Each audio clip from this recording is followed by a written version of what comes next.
Captives of the deep. In a chamber far from the queen's throne stood a great prison. It was not built of stone, but of iron chains that glowed with fire under the sea. The chains wrapped around cages, and the cages held souls, men, women, and children who looked alive, yet weak, pale, and bound.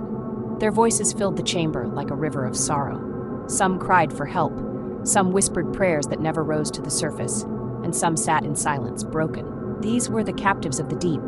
They were not bodies of flesh, but spirits of men and women still walking on earth. To the human eye, these people were alive, eating, working, laughing, even marrying.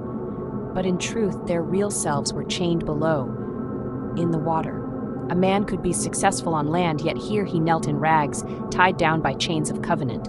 A woman could smile and dance in public, yet her spirit sat in this chamber, bleeding from wounds that never healed.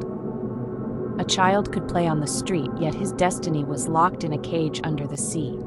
The queen loved to walk among these captives. Her steps were slow, her eyes burning. When she passed, the souls bowed in fear, though their chains would not let them rise fully. One cage held a young man. His name was Chinedu. On land, Chinedu was known as a strong boy with dreams of becoming great. But in the water, he was nothing but a prisoner. He had once accepted a gift in his dream, a golden chain placed on his neck by a smiling stranger.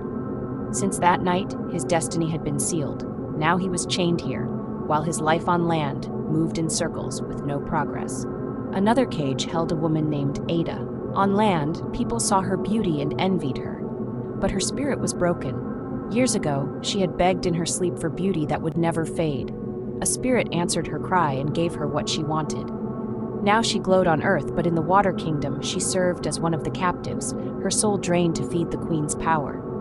Many others were there, farmers, students, leaders, even children not yet born. Their names were written in the queen's book of names, and their souls were tied here until death.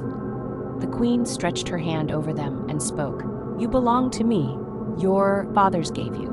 Your mothers prayed to me without knowing. Your hands signed without seeing, and now you are mine." The captives groaned, but the chains held them fast. On land, their families often asked questions. Why does Chinedu's life never move forward? Why is Ada's beauty strange and fearful? Why does this child fall sick at night? They never knew the answer, that the souls of their loved ones were chained far below, captives of the deep.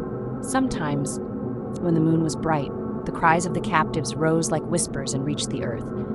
People would feel strange in their sleep, or wake up with tears, or hear voices calling their names.